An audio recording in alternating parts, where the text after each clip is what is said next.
Guy who hit Riddick Bowe twice in the gonads. And then got hit in the head with a beer bottle on his way out. Yeah. To say he hit Riddick Bowe twice is like not counting the first 15 times. That's all that means. But in 2 separate fights he did. But now Thomas Adamek wants to fight Andrew Galata, and Galata is being all charming about it. He says, Adamek he asked me to dance. I'm going to go dance with him. And I love that.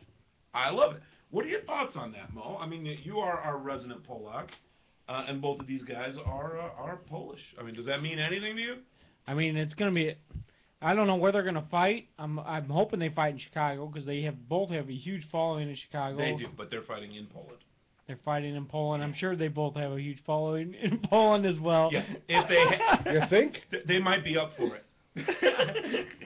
But obviously, you look at these. Did two I really guys, ask him for his opinion? You look at these two guys. You talk about Galata and Adamek. Adamek's known for being able to take a punch and throw one back, and Galata's known for being able to throw big punches.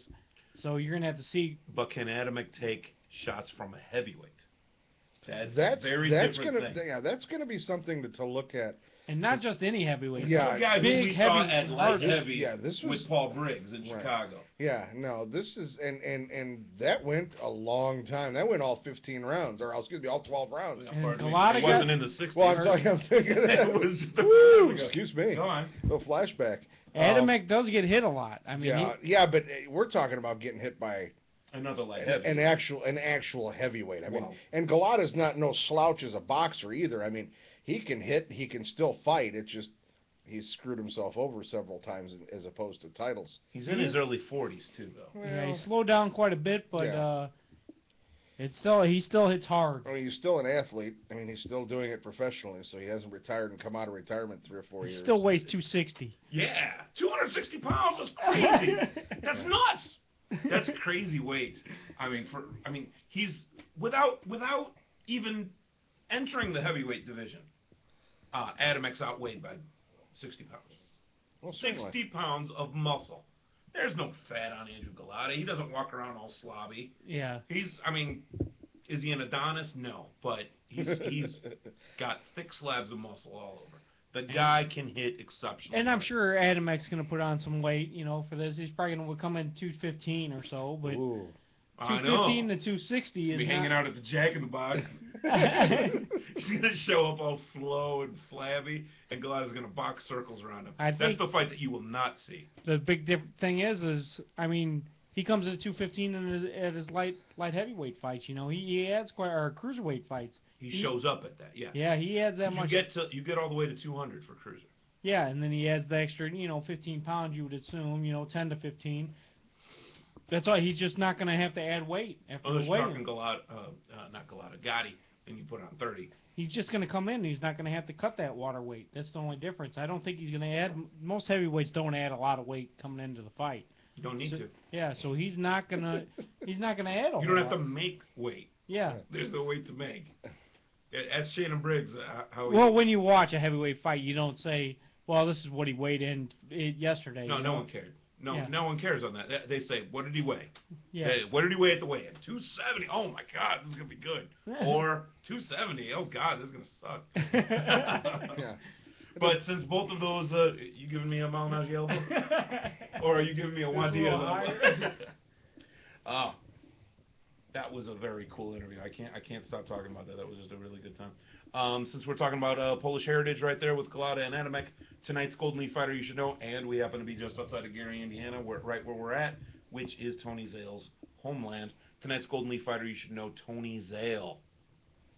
Known as the Man of Steel, middleweight champion Tony Zale is best remembered for his thrilling 3-fight series with fellow Hall of Famer Rocky Graziano. Born Anthony Florian Zaleski in Gary, Indiana, Zale opted for a boxing career rather than a lifetime spent working in Gary's steel mills. Which, little side note, pretty much everyone in this room has been touched in one way or another by Gary's steel mills. Yep. He worked in the mills throughout his amateur career, but turned to boxing full-time when he entered the pro ranks in 1934. By 1939, Zale was considered a top 10 middleweight by virtue of splitting a 4-fight series with contender Nate Bolden. He was considered impervious to pain. He managed to endure endless punishment time and time again, would snatch victory from the jaws of defeat. In 1940, he decisioned NBA middleweight champion Al Hostek in a non-title fight. That win earned him a return match with Hostek, this time with the belt on the line. ZALE knocked Hostek out in the 13th to win the belt. He remained busy splitting a pair of non-title fights with Billy Seuss and Fred Apostoli to close out the 1940 campaign. In 41, he defended the NBA title with knockout victories over Steve Mamakos and Hostek again. Then he gained universal recognition as middleweight champion by decisioning New York State King Georgie Abrams. In 42, ZALE dropped a 12-round decision to former light heavyweight king Billy Conn and then joined the United States Navy, serving until the end of World War II. ZALE, now 33, was still recognized as champion when the war ended and thus began his series with Rocky Graziano.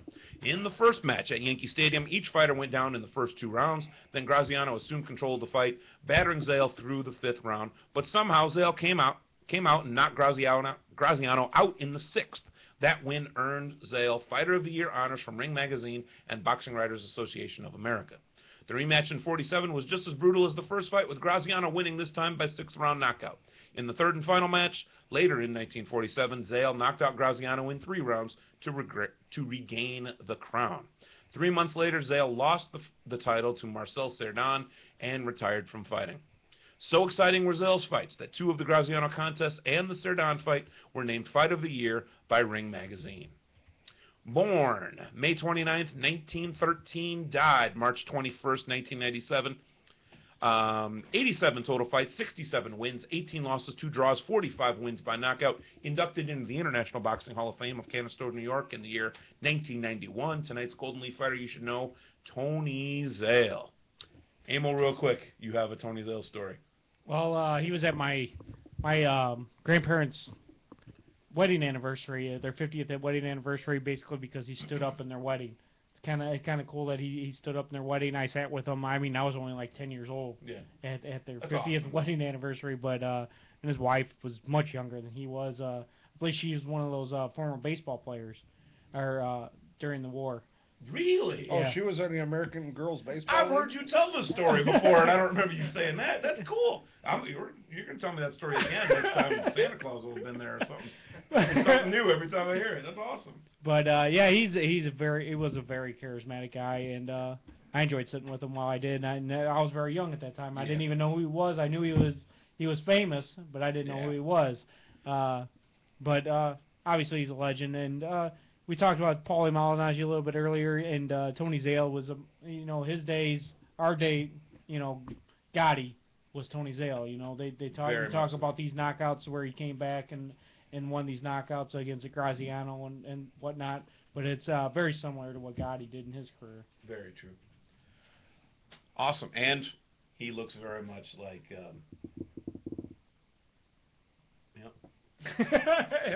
Okie doke. just left that right there. Mr. Bourne Ultimatum. Matt Damon. David. Matt Damon looks very much like what Tony ZALE did in his prime. Special thanks to Paulie Malignaggi. Special thanks to everyone at In This Corner message board. That's Pete Perry, Ron Cameron, Paul Driscoll, Judy O'Brien, Jim O'Brien, and all the guys over there. Dan Miltz, got to say hey to him. All right, I hear the music. It's time to go. Special thanks, Paulie Malignaggi. Gave us a hell of an interview. For Nestor Garza Romero, Emil Sotopavinsky Kekabine, Timmy the producer Patterson, I am your host, Chris Guzman, wishing you peace and punches. This has been your Bolo Punch Boxing Hour, brought to you by George Rogie Insurance. www.bolopunchboxinghour.com, streaming to you live as always on Ustream.tv. Save us a ringside seat.